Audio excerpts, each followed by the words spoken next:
સ્થાનિક સ્વરાજની ચૂંટણીઓ આવી રહી છે ને આ વખતની આ ચૂંટણીઓ જબરજસ્ત અભૂતપૂર્વ બની રહેવાની છે, કારણ કે અત્યાર સુધી બે પાંખીયો જંગ આપણે જોયો છે, પણ હવે આ સ્થાનિક સ્વરાજમાં ત્રણ પાંખીયો ચોપાખીયો નહીં પણ પાંચ પાંખીયો જંગ થવા જઈ રહ્યો છે। ભાજપ કોંગ્રેસ તો છે જ, આમ આદમી પાર્ટી પણ છે ને એની સાથે બીજા બે પક્ષો જંગમાં ઉતરવા માટે તૈયાર છે। અને મોટી વાત અહીંયા એ છે કે ગઠબંધન ચર્ચાઈ તો રહ્યું છે, પણ એ થાય એવા કોઈ અણસાર દેખાઈ નથી રહ્યા।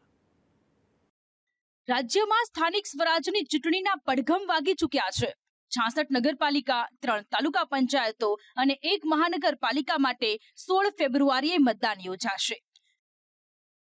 સોમવારે ચૂંટણી પંચ જાહેરનામું પ્રસિદ્ધ કરશે। જો કે રાજકીય પક્ષોએ પહેલાથી જ તૈયારી કરી લીધી છે, કમર કસી લીધી છે।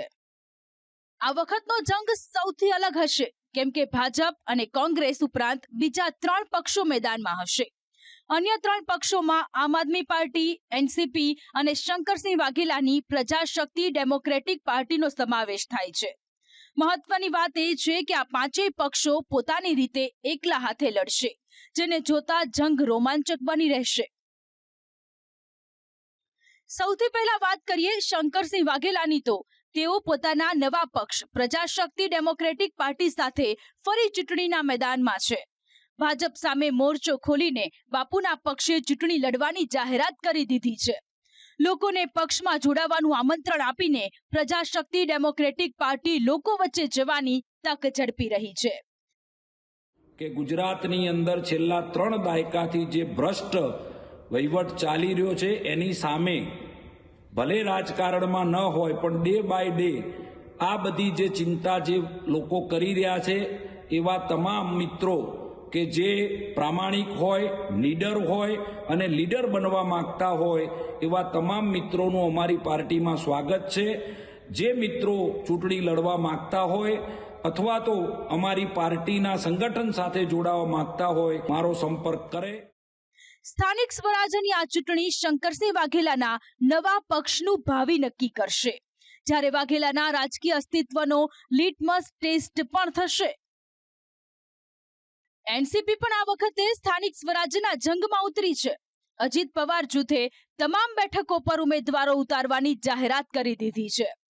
અમદાવાદના ઘાટલોડિયા વોર્ડની પેટા ચૂંટણીમાં તો એનસીપીએ ઉમેદવાર પણ જાહેર કરી દીધા છે। જિલ્લા પંચાયત અને તાલુકા પંચાયત અને આ બધા ઇલેક્શનો ડિક્લેર થયા છે। એનસીપી પાર્ટી એકલા હાથે બધા ચુનાવ લડવાની છે, બધી જગ્યા ચુનાવ લડવાની છે। અમદાવાદની જે પેટા ચૂંટણી છે એ બી લડવાની છે અને કોઈની સાથે ગઠબંધનમાં નથી, એકલા હાથે અમે બધી સીટ ઉપર લડવાના છે। તો આ તરફ કોંગ્રેસ પણ સ્થાનિક સ્વરાજના જંગમાં એકલા જ મેદાનમાં ઉતરશે તે લગભગ નક્કી છે। આમ આદમી પાર્ટી સાથે ગઠબંધન અંગે અત્યાર સુધી કોઈ નિર્ણય નથી લેવાયો। અગાઉ બંને પક્ષો એકલા હાથે જ ચૂંટણી લડવાના સ્પષ્ટ સંકેતો આપી ચૂક્યા છે। ત્યારે ગુજરાત કોંગ્રેસના પ્રભારી મુકુલ વાસનિકે આપ સાથે ગઠબંધનનો નિર્ણય સ્થાનિક નેતૃત્વ પર છોડ્યો છે। જો કે તેમણે એટલું જરૂર કહ્યું કે કોંગ્રેસ પોતાના સિમ્બોલ પર ચૂંટણી લડશે। आमतौर पर जब स्थानीय चुनाव होते हैं तो लोकल जो यूनिट होते हैं उन पर ये जिम्मेदारी सौंपी जाती है कि किस तरह से वहाँ पर चुनाव लड़ना है, अकेले लड़ना है, साथ में लेकर लड़ना है। इस तरह के फैसलों में उनकी अहम भूमिका होती है। कैसे इन बातों पर फैसला होगा वो आने वाले समय में तय। સ્થાનિક સ્વરાજની ગત ચૂંટણીમાં આમ આદમી પાર્ટીએ ઘણી જગ્યાએ પોતાના ઉમેદવાર ઉતાર્યા હતા। સુરત મનપામાં તો આપે કોંગ્રેસને પાછળ રાખીને વિપક્ષનો દરજ્જો મેળવ્યો હતો। ત્યારબાદ વિધાનસભાની ચૂંટણીમાં આપે 5 બેઠકો જીતી હતી। આ વખતે ફરી આપની અગ્નિ પરીક્ષા છે। 2011ની સ્થાનિક સ્વરાજની ચૂંટણીમાં મુખ્ય 4 પક્ષો મેદાનમાં હતા, જેમાં ભાજપ, કોંગ્રેસ, આપ અને બસપાનો સમાવેશ થાય છે। ભાજપનો આ ચૂંટણીમાં જંગી વિજય થયો હતો।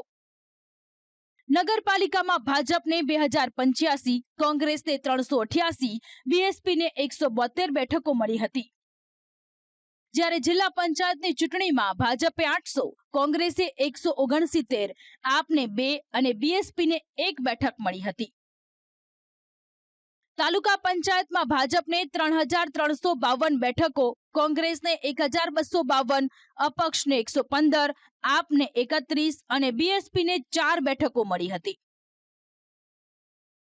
6 મહાનગરપાલિકાની ચૂંટણીમાં કુલ 575 બેઠકોમાંથી ભાજપે 483, કોંગ્રેસે 55, આમ આદમી પાર્ટીએ 27 અને બસપાએ 3 બેઠકો જીતી હતી. આ વખતે મુખ્ય 5 પક્ષો ઉપરાંત કેટલા પક્ષો મેદાનમાં ઉતરે છે, કોણ એકલા હાથે લડે છે અને ક્યાં કેવો જંગ ખેલાય છે, એ તો ઉમેદવારોની જાહેરાત બાદ જ ખબર પડશે.